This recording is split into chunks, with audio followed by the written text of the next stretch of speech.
Oh yeah, I'll listen to anything. It's just then what I listen to a second time is I like both kinds of music, 90s emo and 2000s emo. Uh,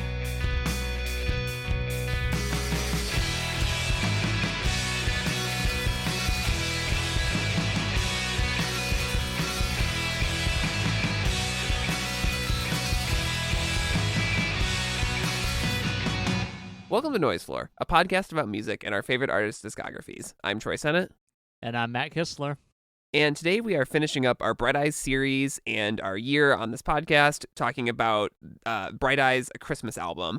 This album came out in December of 2002, just a few months after Lifted. We're looping back to it because it is now the Christmas season and we can listen to Christmas music. This came out on Saddle Creek and was recorded by Conor Oberst and Bright Eyes compatriot Maria Taylor at Maria's house in July of 2001, apparently. Yep. Mixed by Mike Mogus. Keep it in the Bright Eyes family. This is kind of an oddity in so many ways in the Bright Eyes catalog. Had you, Matt, ever heard this before setting out to do this series? I was fully unaware that this existed until we put together the episode list for the series. We're talking about how we were going to make this work. So this was my first exposure to it. In fact, my first time listening to it was this past week. So this is all very new to me, despite being out in the kind of general world for 23 years now. I knew this existed because I habitually seek out every emo version of Blue Christmas that I can find. Right. It is my favorite Christmas song, and so that many years ago led me to the Bright Eyes Christmas album, but I don't think I'd ever sat down and given it a close listen until this week either. It is, like I said, kind of an oddity. It was a charity project. Proceeds from it benefited the Nebraska AIDS Project. And it just feels like they decided it would be a fun thing to do. Maria Taylor has an Instagram post where she basically says that. She was like, we just kind of on a whim June, we just like, well, let's make a Christmas album in the summer. And she had a reel-to-reel tape machine at her house. And they did everything themselves and listed a bunch of their friends to play on it, to sing on it. And that's what we got. Yeah, it's in a lot of ways harkening back to not that long ago at this point in their history, Bright Eyes, and I find that really endearing, honestly, especially after how very, in a lot of ways, put together Lifted is by comparison. Coming into this, which I think is honestly, I find this album kind of endearing in a lot of ways as a direct result of that. A lot of things here It feels like the kind of general attitude of this album is that we are going to take a serious crack at doing these songs. We're not there's not really a sense of irony about it in most places. There's a couple songs that I maybe wonder a little bit about some choices that were made, but by and large, it's like we're going to take this seriously, but not too seriously. Like there's some solos that sound like they are definitely first takes. And if they're not, I'm kind of shocked they didn't get a better one, but that's okay. It just sounds like it was a lot of fun to make, and I don't mean that in a pejorative way, like I might sometimes. Yeah, no, I totally agree. They're doing mostly hymns and like traditional Christmas songs, and they're not really poking fun at them, like you might think. But they're also not like doing it in an overly dour, sad, look at how sad we made Christmas way. Like the prevailing feeling that I get from it is, in the Pitchfork review of this record, like the retrospective review gets at this a little bit, that this album feels like college winter breaks to me. And Conor was 22 when he made this record, which, is about the age I think of when I hear it. That, this idea that, your friends are home from school and you're catching up and there's Christmas in the air and you're like, you're singing the songs and stuff, or like they're on the radio. But you're like already old enough to know that this kind of thing won't last. This might be the last time you ever all together like this. And so there's like a melancholy to it, but the songs are still the songs. And I don't know, that's a lot of the endearing feeling I get when I hear it too. Yeah, like Christmas music, holiday music in particular, like music that you are, let's say, regularly subjected to at certain points in the year, I suppose. And here in America, that's going to be Christmas music, no matter where you are in terms of your religion, unfortunately. It like me, a person who has a lot of fondness for Christmas music, like I have an evolving relationship with it, because like it brings me a lot of joy and nostalgia, but like, man, I feel like in a lot of ways, like, yeah, we aren't like necessarily like turning up the sadness dial on a lot of these songs, but like a lot of them just have this like inherently sad quality, even if like the lyrics aren't necessarily sad, or like a haunting quality in some cases, especially among the like more traditional songs. Yeah, haunting is a good way to put it, especially with the arrangements. I mean, there's a lot of theremin There's on this, a lot of like kind of ominous sounding synth. I mean, it's also, it's Conor Oberst circa 2001. It's impossible for him to not sound kind of sad when he sings, Right, yeah, which is exactly. part of the appeal at the time. But the other thing that is interesting about this record to me, which is kind of getting at some of the same things you're talking about, is that it feels like a document, and maybe the last document, save maybe lifted, of the time when the Saddle Creek and Omaha scenes were kind of at their most communal. Mm-hmm. And because after this, especially after Lifted, and then even more so, obviously, as after Conor moves out of Omaha in 2004, 2005, the band's getting more popular, and they still have lots of people playing the records, lots of collaborators, but the official lineup solidifies, and it is more, okay, Bright Eyes is Conor and Mike and Nate, as opposed to Bright Eyes is Conor and whoever happens to be in the room right now. Right. And this feels like the last true, again, save maybe some of Lifted, whoever happens to be in the room right now is in Bright Eyes album. Yeah, and it's kind of cool that we have like a couple of studio sessions from 2024 that is that kind of goes back to like it's Nate, Maria, and Conor just like in the studio just kind of hashing these songs that they've already played out in like slightly different forms, because like they don't have like the full blown out arrangement situation that they like kind of can do on this. I say blown out, but like I mean they don't get too weird with it like they do on certain songs here. Yeah, those are like live takes. Those were during COVID. We want to put something up to make people feel good, sort of thing, right? I think they're from or did they come? I think they're from last year. Were they just from last year? Oh wow, Yeah. I just totally didn't even look at the year on those. Yep, you're right. 2024. Well, I guess there's, the album has gotten reissued on vinyl a couple times, so I think there's some kind of, new affection for it, or a renewed sort of affection and nostalgia for even this kind of curiosity in the Bright Eyes catalog. Yeah, I when I was in Grand Rapids, I sent you a picture of like I was just going through the Bright Eyes section at the record store, and that came up. I didn't realize there had been a reissue. I almost picked it up sight unseen and did not do that because I was picking up too many other things. But honestly, yeah. I'd probably grab a copy if I saw it in the wild now. Yeah, I also do not own this on any form of physical media, although I think getting the original CD with the different cover art would be kind of cool. That would be pretty awesome. I do like that original art. Yeah. Anything else about, like, generally, or should we just kind of get into the songs? I don't know that there's a ton of context and stuff to discuss about this one. Yeah, no, I mean it is like you said, it's kind of maybe one of the last bastions of like the Saddle Creek folks just going, let's just do this thing, and went ahead and did it. That's really neat. And I think we'll kind of cover that more as we kind of talk about the individual tracks here. Yeah. So this album starts with Away in a Manger, which has got a little like bloopy synth loop and Maria Taylor on vocals. For context, Maria Taylor obviously played in Bright Eyes quite a lot, especially as a drummer, and is a member of Azure Ray. And this version of the song, she does all the vocals on it. It actually feels right at home as a Bright Eyes album opener. It's got a lot of sound collage, a lot of like synth that seems a little bit broken. And is one of those, like, it's challenging in a way that is just in that it's just not what you'd expect from what is a Bright Eyes Christmas album. And so it's also, like how all their album openers are not what you'd expect from an album opener. Right, yeah. We do really manage to get that Bright Eyes flavor in here, despite Conor. I don't think Conor does any vocals on this song, except like maybe he might be on those distorted harmonies in the background at the end. But as we know from the last week, Conor doesn't sing harmony. Right, exactly, yeah. But yeah, I mean, it's a nice version of the song. She has a great voice. I actually need to listen to more Azure Ray. Same, because yeah. I really liked all of her contributions to the companion EPs into this. Hard agree. I definitely need to dive into their catalog too. Yeah. And then after that is Blue Christmas, which is, like I think I said earlier, my favorite Christmas song. This is not my favorite version of the song that will forever belong to the band The Graduate, but this is the one where I'm like, oh, it's really interesting to hear Connor singing something that's outside of his usual melodic lane. Like he's doing the Elvis thing a little bit, but it doesn't sound like something he would write, which is cool.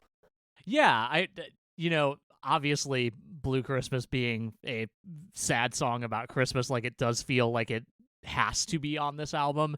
But yeah, it feels very out of the Bright Eyes wheelhouse in terms of yeah, both its melody and its lyrics. And I think they pull it off pretty well. Like it feels very in the spirit of the early recordings that I've heard of this song. I hesitate to say original because I feel like Elvis was never the first person to record any of the songs he got famous for, but I could be totally wrong about that, and maybe he was the first one to do this one. I know he didn't write it, but he didn't write much of anything, so.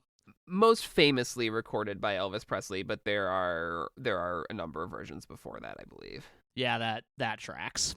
First recorded by Doy Odell in 1948. Okay. But yeah, the significant version obviously is the Presley version. Yeah. This is one of the ones where like it sounds like it's got kind of a first take guitar solo, and I kind of love it. Like it's kind of just the melody of the song, but it's great. But it's so jazzy. It's so jazzy.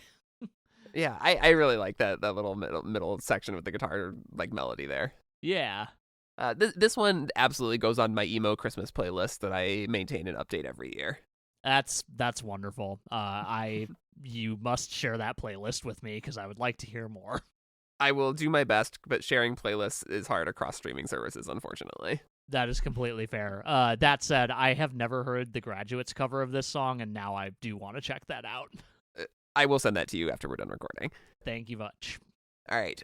Next up is O Little Town of Bethlehem, which is one of the more ethereal sounding songs on the album. It's got the theremin, it's got some trumpet, and mostly electric piano. Other than that, it's just, a couple verses from the hymn, I guess. Yeah, this is one that I'm like way less familiar with. Which like I know it's a standard, but like I think I've maybe heard this like once or twice out in haven't gone to church on Christmas Eve every year of your life. No, I have not in fact done that. Believe it or not. I don't know if my family ever really did that. Maybe once when I was really young, but I feel like we were more of a like occasionally going on Easter family growing up. Yeah. No, we were. I come from a very I don't say very religious family, but we were in church every week, and definitely on a lot around Christmas. And so yeah, a lot of these songs, and part of my association with all these songs is just hearing them at church and hearing them. We would listen to sort of religious Christmas albums a lot, and so like I would just hear all these songs and that's kind of the appeal of this album to me as like an expression of memory, I guess, which I think is possibly the same for a lot of the people that played on it. That sounds about right. Like obviously the song ended up on here for a reason. I don't think you just like pull it out of a hat by any means. Yeah.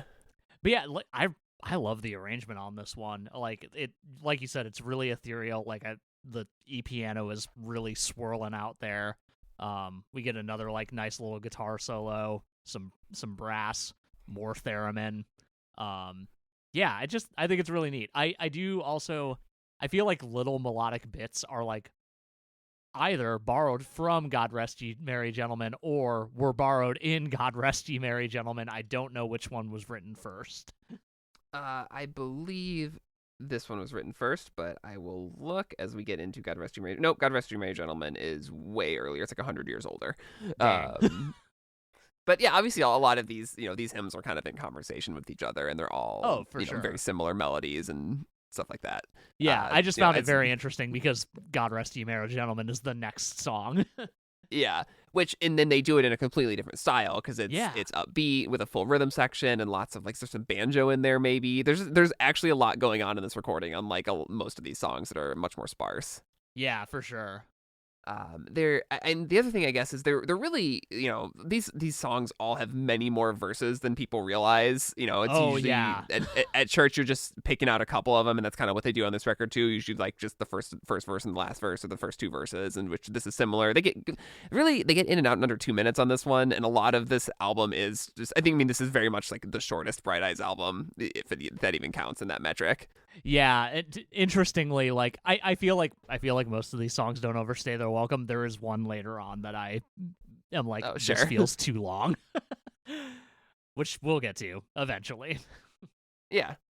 I don't know anything else about God Rest You Merry Gentlemen. I like it it is a bit of a change of pace for the album. I think it's great. It feels, I mean, we're kind of between, in terms of release timeline, we're between Lifted and going full-blown Americana on I'm Wide Awake, and not full-blown Americana on Digital Ash. And I really like that we kind of, this is like basically an Americana version of this song, which I think is really super neat. Yeah, and that's something I guess worth bringing up, is that I don't know if you read the Pitchfork retrospective on this album, but Ian Cohen's thing in it, I think it's Ian Cohen that wrote that. Yeah, it was just like, this album doesn't really go for it in the way that you think a Bright Eyes Christmas album should. Like, that they should have 3 drum kits and they should have like even more crazy instrumentation and stuff. But like, I don't really feel that lack when I listen to it, but I understand it to be like, oh yeah, this was made around the same time as Lifted. It should be as expansive as Lifted is, but I don't think that's really what they're going for. I mean, yeah, given the circumstances of its creation, I don't think it would make sense for them to try to go for that. Like, it sounds like a bunch of friends wanted to make a Christmas album and like really slot it like really quick before I forget what the recording timeline was. This was recorded after Lifted, right? Or was it recorded right before? I will look this up because it was they were really close, but yeah. So this was actually recorded before Lifted. Okay, that's kind of what I thought. This was June and July of 2001, right? And Lifted was recorded in December to January of 2002. Okay, and then yeah. Lifted comes out August 2002. Christmas album comes out Christmas 2002. So they sat on it for a year. Yeah. But I guess maybe they didn't want to be like releasing it while they were hard at work on Lifted or something. Yeah, don't block your own release by releasing a Christmas record. Once again, no like detail. No one. This is not an album that they talk about extensively in interviews or anything. Like I said, most of the background I had on it came from like one Instagram post that Maria Taylor made when one of the vinyl reissues came out. Yeah, the bits and pieces that I saw around the internet were mostly references to that post. Honestly. Yeah. Yep. Okay, next up is The First Noel, which is just kind of acoustic guitar and pedal steel. This is a pretty straightforward version of this song, like you might hear in a, sort of contemporary Christmas Eve church service, which again is kind of a nostalgic draw to it for me. What do you think of this one? I think this one's neat. It has that real like sitting, like a couple people sitting around a microphone feel for like at least the first half. Like it gets more fleshed out with pedal steel and whatnot over its course, but like it's just nice. It's just really nice. But yeah, I think you're spot on with like it kind of having the quality of like, what you would remember from hearing it in church. Yeah, down to only singing the verse that most people who go to, who've gone to Christmas Eve church services can probably sing from memory, and none of the other stuff, which I'm sure is there. Correct. And yes. If I go and look up the complete lyrics to The First Noel. Yes. I certainly don't know more than one verse of that song. Yeah. Okay, and then after that is Little Drummer Boy, which is the other big stylistic diversion on this album. This is the one that feels like it most calls forward to the stylings of Digital Ash. Yep. With these kind of blown out vocals and synth and super distorted drums, even some trumpet on there. I think this is a pretty cool version of this song. I do too. I was shocked to read that review and have Ian say this is the weakest song on this record. Yeah, he dunks on it. I don't think it's deserved. I think this is actually pretty neat. Yeah, no, I think it's cool. Like I can't put my finger on why this works for this song. And I mean, it's probably because half the lyrics are pum-pa-pum-pum, and the song would otherwise annoy me to no end if they just did a straight version of it, I think. Yeah, I mean, it lends itself well to, like, rhythmic play, I guess. Yeah. The one thing that the one the one change I would make, and I would make this about a lot of things, is I kind of hate that the vocals are hard panned, because I it throws me off hearing a voice in one ear and not at all in the other. But that's a me thing, not a this recording thing.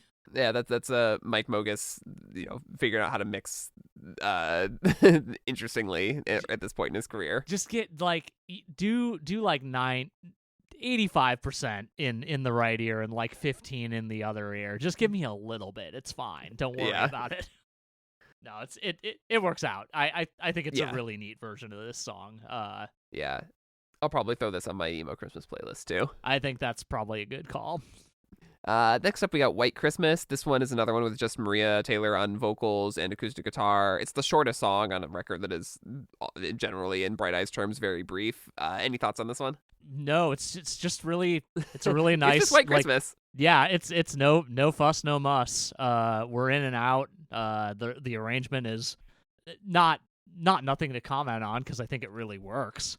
But yeah, it's a nice version of that song. I like White Christmas quite a bit. Are you a fan of the movie? I don't think I've ever watched the entire movie in one sitting. Amanda Lee watches it all the time around this time of year, because it's one of her favorites. And I've caught snippets. I feel like I have seen the whole thing at this point. I don't know that it's quite my thing, because I don't have nostalgia for it. I knew it existed, but like my family never watched it growing up, so it's a little harder to latch onto it as an adult, I think. My girlfriend in high school, her family would go every year to see it at the Normal Theater, our big like local theater. Yeah. And I went with them every year and faithfully, and took a 2-hour nap every time. I think that movie is ungodly boring. Amazing. That's beautiful. It's one of the two. The Music Box here in Chicago does just 2 Christmas movies on repeat, like without fail every year, and it's White Christmas and It's a Wonderful Life. Yeah, I would assume that was the other one. Yeah, that of course it's the other one. Yeah, so this is a version of the song that I like quite a bit more than any version that's in the movie. Yeah, for sure. Hard agree. Next up is Silent Night, another one of the very ethereal, very kind of spacey theremin or pedal steel driven songs on this album that feels like the experimental side of Bright Eyes in this era. Yeah, it really does. There's like a drum machine that's kind of bubbling up after the vocals drop out, that like I can't quite put my finger on like exactly what it is. And like that's the one thing that like continues to the end. There's also like, I think it's sleigh bells, but they're like the dullest sounding sleigh bells I've ever heard. Yeah, it's like almost uncanny, which is like kind of interesting in a way, because like sleigh bells sound a certain way, and they always sound a certain way, and they have this like certain amount of like reverberation that they just like inherently have from being small metal balls. And this is just like the attack of that sound and nothing else. And I had a really hard time ignoring that, but I still think it's neat. I think this is a really nice version of this song overall. Yeah, I agree. It's another one also that is, they just do the first verse. It's one of those that, again, I think is arranged to feel like memory. Yeah. Well, and like after the vocals drop out, the pedal steel takes over the melody, and that's just, it's a good melody, so it works out really well. Yeah. After that is Silver Bells. This is a Christmas song that I have no associations with at all. I think I don't know. I mean, I've heard the song before, but this is not one that played on repeat in my house. Not one that I think I even like knew the lyrics to. But I like this version of it. It has kind of a choir vocal thing, which I imagine there's like a whole long list of people that are credited as contributing to this album with no specifics about what they did. And I imagine most of them just sang in the choir on this song. I think you're right on that. I wrote, I promise I don't mean this as a dig, but the performance on this in general feels like a very competent middle school band performance, which, again, don't mean that as a dig. That's just the vibe I got. that marching snare. Yeah, exactly. Yeah. and like this is the one where I'm like, we dropped a lot of verses on the other songs. We could have dropped one or two on this one. I'm not gonna lie, I wouldn't have missed them. It's also like the most endearing one, though. I think in part because of the I choir, think and in you're part right. because it's kind of the feel that you're talking about. Yeah, no, I think the general feel is really is good. I could have it be 3 minutes and 30 seconds as opposed to a little over 4 minutes, and I would be fine with it. Sure. Yeah. It's nitpicky, but like that's just where I'm at. Yeah. Then we got Have Yourself a Merry Little Christmas.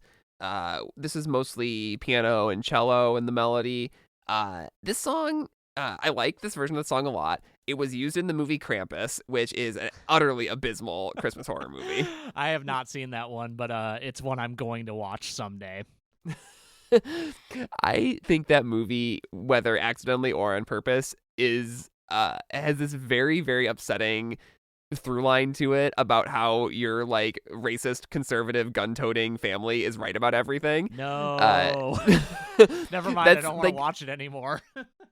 I mean, even as much as I love Adam Scott and as much as I love like campy horror, none of that could save this movie that I thought was just pretty terrible. But the song is in it, so hopefully Connor and Maria got a good paycheck from that.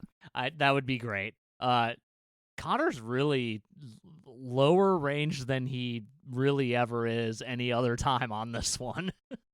Well, yeah, you know what's funny is when I watched the movie, I did not, this was a couple years ago, but I did not recognize that as Connor. I didn't realize that this was the version that's in that movie until I read it on Wikipedia today. Yeah, if you just handed this to me blind, I would not have guessed that offhand. Yeah, it's kind of wild. It works for the most part. One other thing that I find interesting is there are some words that just kind of get dropped from like the traditional lyrics of this song. Like there's the faithful friends who are near to us, dear to us. He just drops the word friends from there. So it's just like faithful who are dear to us. And then it happens later on with the here we are as in olden days. He just says here we are, like gets rid of, or no, sorry, it's here as in olden days as opposed to here we are as in olden days, which is like, it's fine. Like it doesn't like bother me at all. I just was like, oh, that seems like a specific choice, and I'm not sure I understand what that choice means.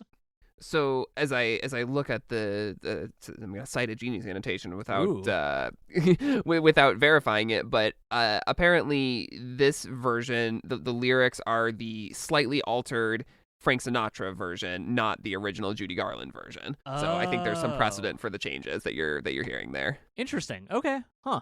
I'll have to do a side-by-side comparison and check that note. Yeah. Either way, I think this is a very nice version of the song. Yeah, for sure. I like it quite a bit. And then it fades pretty abruptly, honestly, in kind of a weird way, into the closing track, which is The Night Before Christmas, which is just a kind of a rendition of the poem by Maria Taylor's grandfather, with Maria Taylor's father playing this kind of chiming piano over it. I don't know that I will ever like go back to this, but it's kind of a sweet way to end this record, I think. Yeah, I reading the Pitchfork review, Ian kind of brings up that like there's, assuming that you are the kind of person who listens to albums all the way through in sequence, like there's no other way to end this album than to have this. Yeah, you know, assuming it's there, and I think I agree. I like, it doesn't belong anyplace else. I think it's a really nice way to cap off listening to this whole thing. But yeah, if I'm throwing a song on a playlist, it's not going to be this one. Right. But it's really nice, and I love that it's like the Taylor family, basically. That's very talented really family, it seems. Clearly, yeah. Yeah, I don't know. That's the Bright Eyes Christmas album. We kind of sped through it, but there is not a ton to say about a lot of these songs, I think. No, not really. But it's nice. I'm glad I have this in my arsenal of Christmas music to throw on now. Yeah, because I agree. I love having a novel Christmas situation. Yeah, and it doesn't always have to be Sufjan. Yeah, exactly. I don't just have to listen to Christmas Unicorn on repeat. We'll do all the Sufjan Christmas records someday. It's gonna be wild. Yeah. Well, we had a couple other Bright Eyes related things to talk about before we finish up the series. We have once again manifested something, much like we did with the Rilo Kiley reunion and a new Thursday song and maybe something else I can't remember. Bright Eyes is doing I'm Wide Awake and Digital Ash album shows, which is a thing that I never, ever in a million years thought that they would do. Nope, I was shocked, like absolutely shocked when that reel came up, and it like I knew what it was the second that cake came out and it had 21 on it. Well, like the gold record was like up on the the shelf. gold record was also on the shelf, and then like they panned to the cake, and it like clearly just says the shows and when they're happening. Yeah, I had to like pause and zoom in to like get all the detail from the even though obviously I knew it was going to be like announced the next day. Right, yeah. Or man, the next week or whatever, yeah. those are going to be some wild shows. I hope I can go. Are you going to try to go to Red Rocks? I might try to go to Red Rocks. I don't. I'm traveling for a fair number of shows next year, most of which are MCR. But like this feels kind of essential at this point. Like I would love to see them play Digital Ash all the way through again. And since I missed the I'm Wide Awake tour altogether, like that's the only way I'm going to get to hear all of those songs. Yeah, I really like the thing that they're doing with the support acts for this tour, where they're having the support bands play in between the album sets, which I think is pretty cool. That's really cool. Which one is Red Rocks Tilly in the Wall? I think so. I'd have to double check, but I'm 90% sure it's Tilly in the Wall. Yeah. I think it's Red Rock. Yeah, because I think it's Built to Spill is New York. Red Rocks is Tilly in the Wall. LA is Moldy Peaches. Oh, that's rad. That would be really fun. I mean, I don't think I can travel to one of these. I would love to, but I have a strong suspicion that they're going to do this at Riot Fest. My hope is that they do it. They give Bright Eyes two nights headlining one of the smaller stages, and on each day they, Conor or whoever gets to curate the stage with old Saddle Creek bands, friends, stuff like that. I think that would be an incredible way to make up for Bright Eyes canceling Riot Fest last year. That would be really awesome. I would love that. Yeah, give me the Cursive and the Faint and So Glows, and yeah, I think that would be a great stage a day or two of Saddle Creek stage at Riot. Yeah, I mean that, or they just like they do the show, but like there's also like the curated stage leading up to that. So like you have a series of bands that are picked by Bright Eyes. There's a Digital Ash set, another band, the Wide Awake set, which would also however be they really do it. cool. Yeah, I I'm really here think it's for going to it. happen. I think you're probably right. So I might hold off on, but like again, I keep convincing myself not to go to Red Rock shows. So we'll see how that pans out for me. Yeah, it was an incredible experience when I went to see Guster there. Yeah, it sounds awesome.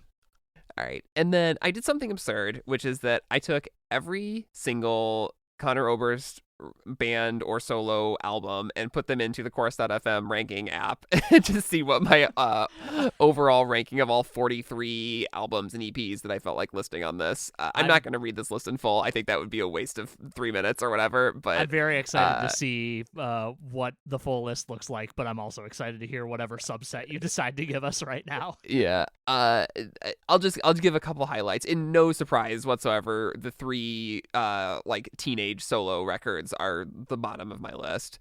Yeah.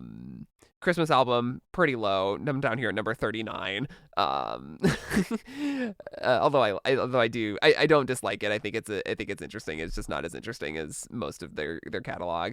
Okay, that's fair. Some of the albums ended up swapped in ranking a little bit from when we did our manual ranking. Interesting. After the Five Dice episode, but nothing too significant. I'm Wide Awake, It's Morning, still number 1, but Desaparecidos Payola number 2, which again I'm not surprised about. I think that record's a masterpiece. Lifted, and then I had Upside Down Mountain at number 4.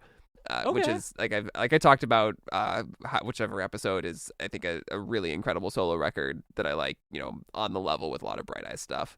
Yeah. I don't know that anything else is that interesting, but I'll send you the list. I don't know if you want to post it or not, but I will post the full list. Yeah, okay. As long as you're cool with it. Yeah, it's kind of a funny experiment. Where did Read Music Speak Spanish end up then? Pretty high, number 6. Okay, that also tracks. I listened to both Desaparecidos albums for the first time in a while today, and it turns out, yeah, they still both absolutely rule. Yeah, I mean, I think I said this on the Five Dives episode, but like, it is high time. Give us another Desperacidos record. We need it. The children yearn for Desaparecidos. We certainly do. Yeah. Anything else? Any final Bright Eyes, Conor Oberst thoughts as we're ending this our longest series so far? Well, in terms of Christmas stuff, did we want to talk about the kind of John Prine cover, kind of not John Prine cover that just has John Prine on it? Forgot about that entirely. That yeah, so this was last year. Yeah. Or 2 years ago, after John Prine passed away. Bright Eyes released like I said, a sort of a cover remix mashup feature of Prine's Christmas in Prison. I listened to this a while back and then forgot to listen to it today. But it is kind of just like a bit of a mashup, right? Is that kind of what they're going for? So basically, what it is for the first little bit, it is a straight up cover. But they also just have this recording of John Prine talking about Christmas. That is like a majority of the song, which is really, that's why it is a like Christmas in Prison featuring John Prine, even though it was 2023 and he'd been dead for 3 years. Right. Connor was kind of in talking about this. He's like, this isn't really something I would normally do. Like, I don't like holograms. But like, I heard this sample of him talking about Christmas and it just put a huge smile on my face. So I knew I wanted to have it be part of this recording, which I think is really cool. Yeah, that is very cool. It's really neat. And Christmas in Prison, if I remember correctly, fits my fun theme of Christmas songs that are on albums that are not Christmas albums. So I dig that about it too. Yeah, very cool. All right. Yeah. Oh, what? Sorry, go ahead. Oh, I was gonna ask if you had any concluding Bright Eyes thoughts, because I did kind of derail us from that there. No, all good. I don't really. I feel like I've said a lot over the course of the last 12 weeks or however long it's been. But I'm really happy we did this series. It was really cool.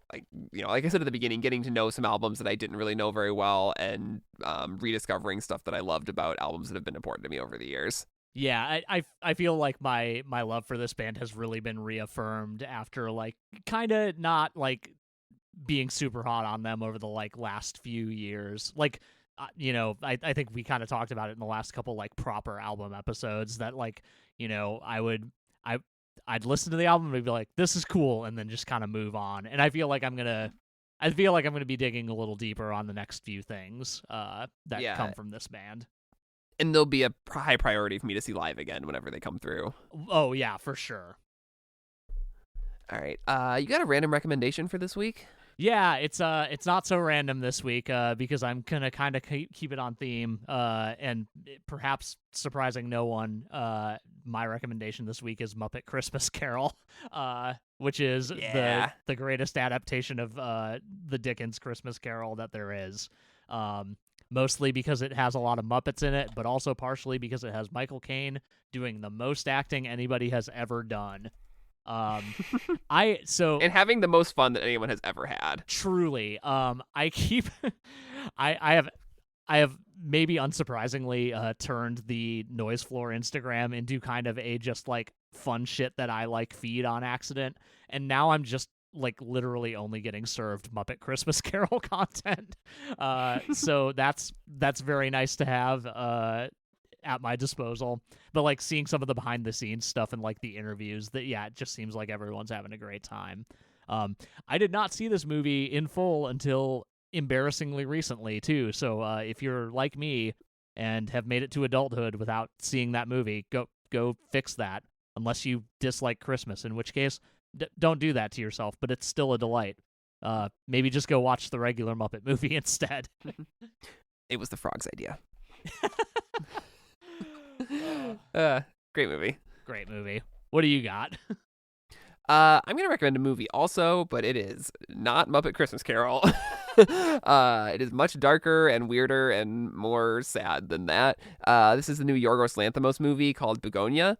This is a movie starring Jesse Plemons as a bit of a conspiracy theorist activist who has come to believe that this CEO, played by Emma Stone, is an alien who has come to Earth to destroy humanity, and so he kidnaps her and is trying to torture a confession out of her. It is, real, kind of twisty, often brutal, face-to-face conversations between these two people, and it's just in that weird, dark, but sometimes very funny Yorgos Lanthimos way, as it kind of hurls towards its conclusion. I really, really enjoyed this movie, for as fucked up as it often is. It sounds incredibly intense, and I do very much want to watch it now. Yeah, it's a good one. Nice. All right. So we are taking next week off. Merry Christmas. And we are we'll have on, what is it, on New Year's Eve or New Year's Day? I guess it's New Year's Eve. I believe it's New Year's Eve that we are going to release the end of year episode.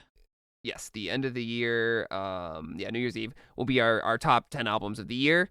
And then after that, we are getting right into our next series, which is the albums of Nate Russ, however you say it. We'll figure it out, I'm sure, by the time we get there. I hope so. Which is the 2 format records, the 2 fun records, Nate's solo album, and then concluding with the new format record coming out early next year. So I'm really excited for this one. I think this is a great discography. And I feel like this is going to be a really fun one to get into. I'm super excited. I cannot wait to hear this new album. Holy Roller is legitimately one of my favorite songs of the year, if not my favorite song of the year. So I've played it so many times, and I try so hard not to overplay singles. Yeah, it might become a problem, but it comes out next month, so whatever, it's fine. God, it really is just next month that the album's out. Truly, I think the 23rd or something like that. Yeah. Yeah. All right. Well, lots to look forward to on that. We might have some guests on some of those episodes. I think it's going to be a really fun series. It's going to be a lot of fun. I'm very excited for it. Yeah. All right. In the meantime, you can find us on the internet at noisefloorpodcast.com, on Instagram at noisefloorpod, and send us email at noisefloorpodcast@gmail.com. And we will see you at the end of the year. See you at the end of the year.